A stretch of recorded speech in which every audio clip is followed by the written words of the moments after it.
భారత ఉపరాష్ట్రపతిగా సిపి రాధాకృష్ణన్ ప్రమాణ స్వీకారం చేశారు. రాష్ట్రపతి భవన్లో జరిగిన కార్యక్రమానికి ప్రధాని మోదీతో పాటు AP CM Chandrababu, deputy CM Pawan Kalyan హాజరయ్యారు. ఇదిలా ఉంటే మాజీ ఉపరాష్ట్రపతి జగదీప్ ధన్ఖడ్ కార్యక్రమంలో పాల్గొన్నారు. భారతదేశ 15వ ఉపరాష్ట్రపతిగా సిపి రాధాకృష్ణన్ ప్రమాణ స్వీకారం చేశారు. రాష్ట్రపతి భవన్లో ద్రౌపది ముర్ము ప్రమాణ స్వీకారం చేయించారు. ఈ కార్యక్రమంలో ప్రధాని మోదీతో పాటు కేంద్ర మంత్రులు, AP CM Chandrababu, deputy CM Pawan Kalyan, పలువురు మాజీ రాష్ట్రపతులు, ఉపరాష్ట్రపతులు హాజరయ్యారు.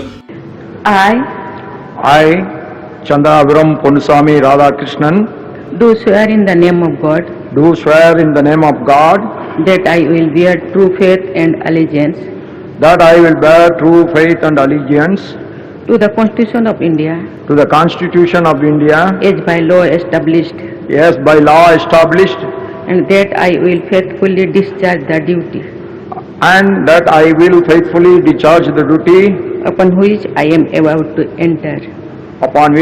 am about to enter. Chandrapuram Ponnuswamy Radhakrishnan తమిళనాడుకు చెందిన బీజేపీ సీనియర్ నేత. ఆర్ఎస్ఎస్ నుంచి అంచెలంచెలుగా ఎదిగిన ఆయన భారతదేశ 2వ అత్యున్నత పౌరుడిగా బాధ్యతలు చేపట్టారు. 1974లో భారతీయ జనసంఘ్ రాష్ట్ర కార్యవర్గ సభ్యునిగా, 1996లో తమిళనాడు బీజేపీ కార్యదర్శిగా బాధ్యతలు నిర్వహించారు.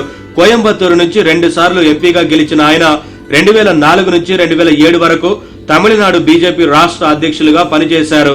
2016 నుంచి 2020 వరకు కొచ్చి కాయర్ బోర్డు చైర్మన్ గా సేవలందించారు. జార్ఖండ్ గవర్నర్ గా 7.5 కాలం పాటు సేవలందించిన Radhakrishnan Telangana governor, Puducherry lieutenant governor గా అదనపు బాధ్యతలు నిర్వహించారు. ఇటీవల జరిగిన ఉపరాష్ట్రపతి ఎన్నికల్లో ఇండియా కూటమి అభ్యర్థి జస్టిస్ బి సుదర్శన్ రెడ్డిపై 152 ఓట్ల తేడాతో విజయం సాధించారు. తమిళనాడు నుంచి ఉపరాష్ట్రపతిగా ఎన్నికైన 3వ వ్యక్తిగా రాధాకృష్ణన్ నిలిచారు.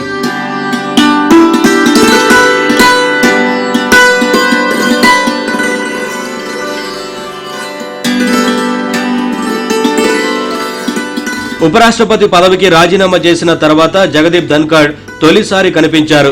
సిపి రాధాకృష్ణన్ ప్రమాణ స్వీకార కార్యక్రమానికి జగదీప్ ధన్ఖడ్ ఆయన భార్యతో కలిసి హాజరయ్యారు. మాజీ ఉపరాష్ట్రపతి వెంకయ్యనాయుడు పక్కన కూర్చున్నారు. ఉపరాష్ట్రపతి రాధాకృష్ణన్ కు ఎన్డీఏ భాగస్వామ్య పక్షాలు అభినందనలు తెలిపారు.